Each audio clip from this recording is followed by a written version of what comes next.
E aí, rapaziada do nono ano, vai ter aula de história agora, hein? Eita, que é o professor Raul e a gente vai estudar agora sobre o contexto histórico e social do Brasil no momento da abolição da escravidão e também da proclamação da República.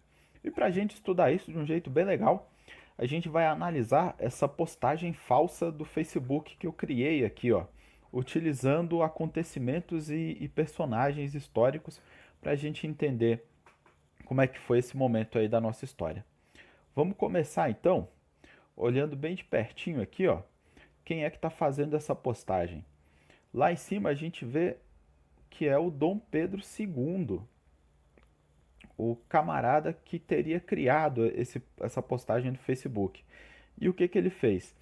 Ele postou uma capa de jornal do dia da abolição da escravidão.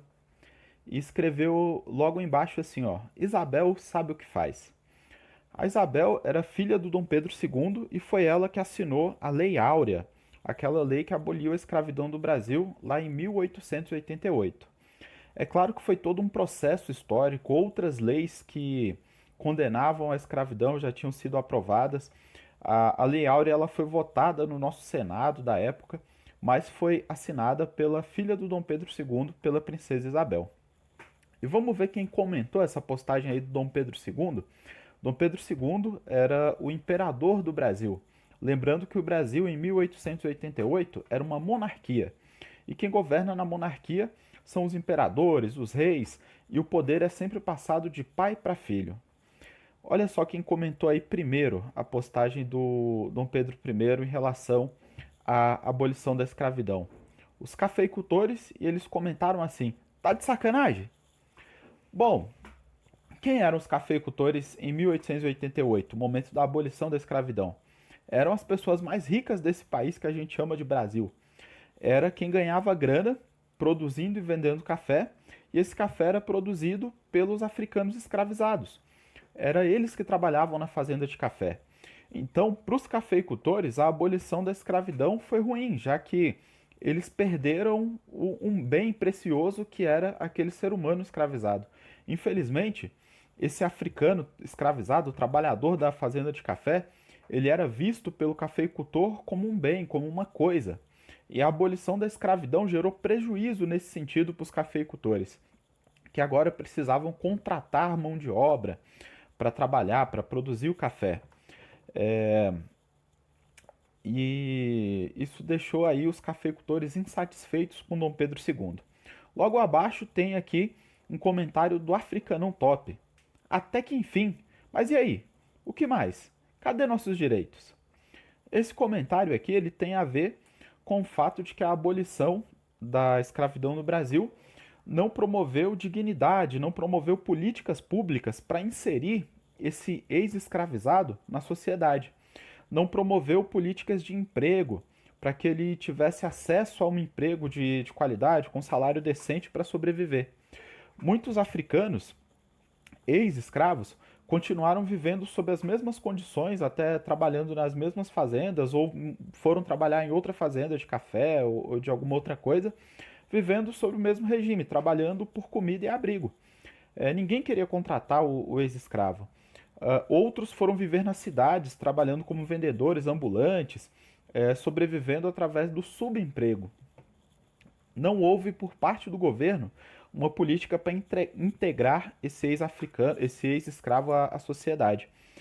Pelo contrário, vão haver políticas para trazer imigrantes europeus brancos para ocupar os postos de trabalho. Em muitos casos, recebendo até direitos, né? Recebendo um pedaço de terra, como aconteceu no sul do Brasil, diferente do que acontecia com o africano que já estava aqui. O Marechal Deodoro da Fonseca disse o seguinte: já vai fazendo as malas, falou isso aí para o Dom Pedro II. O Marechal Deodoro da Fonseca é um veterano da Guerra do Paraguai. Nesse momento ele representa o exército. Exército que inclusive veio fortalecido e querendo participar da política depois da Guerra do Paraguai. O Marechal Deodoro da Fonseca, ele vai ser a figura-chave da proclamação da independência ou melhor, proclamação da República. Então, da República, que vai acontecer em 1889. Vai ser ele que vai sair espalhando aí pelas ruas, que o Brasil teria se tornado uma república, a figura central da proclamação da República. E a Igreja Católica, logo abaixo, vai escrever o seguinte: o mundo gira. Por que a Igreja Católica vai ter escrito isso daí no contexto brasileiro, nesse momento? O Dom Pedro II, ele vai entrar num problema, vai interferir numa questão da Igreja Católica, que vai expulsar bispos que pertenciam à maçonaria. E o Dom Pedro II, apesar de não necessariamente estar ligado à maçonaria, ele achou isso injusto, vai interferir nessa questão aí junto à Igreja Católica, o que vai deixar a Igreja Católica também chateada, né, com esse acontecimento. Então a gente tem os cafeicultores chateados com Dom Pedro II e a Igreja Católica. Logo abaixo a gente tem a Isabel de Bragança, a Princesa Isabel, aquela que assinou inclusive a Lei Áurea. Ela vai escrever assim: é nóis, Pedrão, valeu pelo apoio. Lembrando que essas postagens, essas falas, elas não representam de fato as falas desses personagens no momento histórico. É uma espécie de releitura, uma brincadeira para a gente entender isso aí um pouquinho melhor. E o último comentário é da Inglaterra. Pois é, da Inglaterra. Olha o que ela vai dizer: boa, Pedrão, tamo junto até o fim. Aqui é aliado, cê sabe. Por que a Inglaterra? Os ingleses, eles vão viver a Revolução Industrial e isso vai fazer com que a Inglaterra comece a fabricar produtos e esses produtos eram vendidos em vários lugares do mundo. E para os ingleses, a escravidão aqui no Brasil, ela era um problema, era um entrave, porque o escravizado, ele não compra os produtos, ele não recebe salário para comprar coisas. E para a Inglaterra, na Revolução Industrial, o capitalismo que estava em expansão aí nesse momento, era muito melhor que se tivessem trabalhadores que recebiam salário ao invés de trabalhadores escravizados. Houve uma pressão inglesa também sobre o Brasil para que acabasse com a escravidão. É isso, pessoal. A ideia era a gente dar uma relembrada rapidinho dá uma olhada nesse quadro. Trata-se de um quadro. Se a gente observar bem, a gente consegue ver mulheres, crianças, o pessoal dando umas bitocas ali no fundo, ó. Eita, uns quadros aqui na parede. Dá uma olhada nesse camarada aqui nesse quadro mesmo, ó, por exemplo, aqui em cima. Pois é, qual vai ser a atividade que eu vou colocar lá no Google Classroom? Eu vou pedir para você pesquisar sobre esse quadro, vou colocar o nome dele certinho lá, o autor, e pedir para você pesquisar.